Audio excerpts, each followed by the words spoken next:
So news coming in from the United States of America, where U.S. Secretary of State Mike Pompeo has announced there will be certain modifications and visa restrictions for certain number of Chinese officials who are linked with the Chinese Communist Party, and this is being done under the Reciprocal Access to Tibet Act. Let me go across to Tejinder, who is joining us for more on the same. So Tibet is the reason that is being cited, Tejinder, by the U.S. Secretary of State Mike Pompeo while announcing those visa restrictions for the Chinese officials. Why?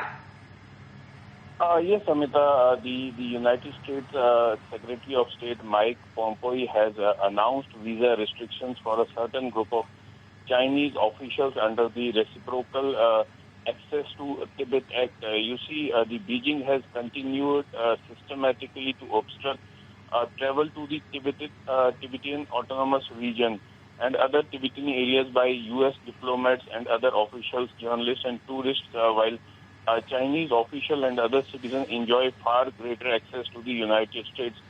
This has been said by Secretary of State Mike Pompeo in a statement that the U.S. Department of State has issued. So now the U.S. has decided that the visa restrictions on People's Republic of China officials involved in restricting foreign access to Tibet. So this is a reciprocal act which the U.S. has decided, and now they have placed certain restrictions on the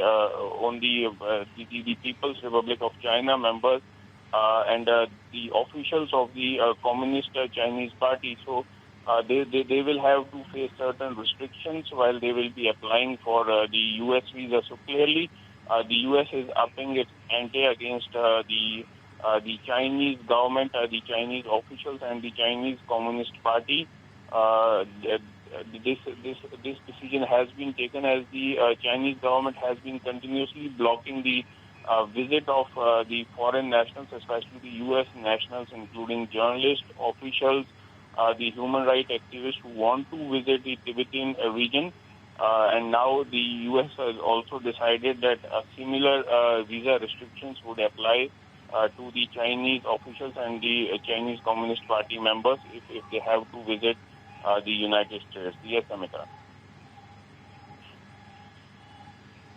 Yes, so that is what Mike Pompeo has said in a statement, saying that he's announcing those visa restrictions because he says that it is the Chinese officials who enjoy a lot more freedom and autonomy while they are there in the United States, but they do not allow the same to the U.S. officials in the Tibetan Autonomous Region and by the U.S. diplomats and other officials, journalists and tourists, while the Chinese enjoy the kind of freedom while they are there in the United States of America. And that is why there are certain visa restrictions that have been announced for the Chinese officials. Tejinder, thank you very much for joining it.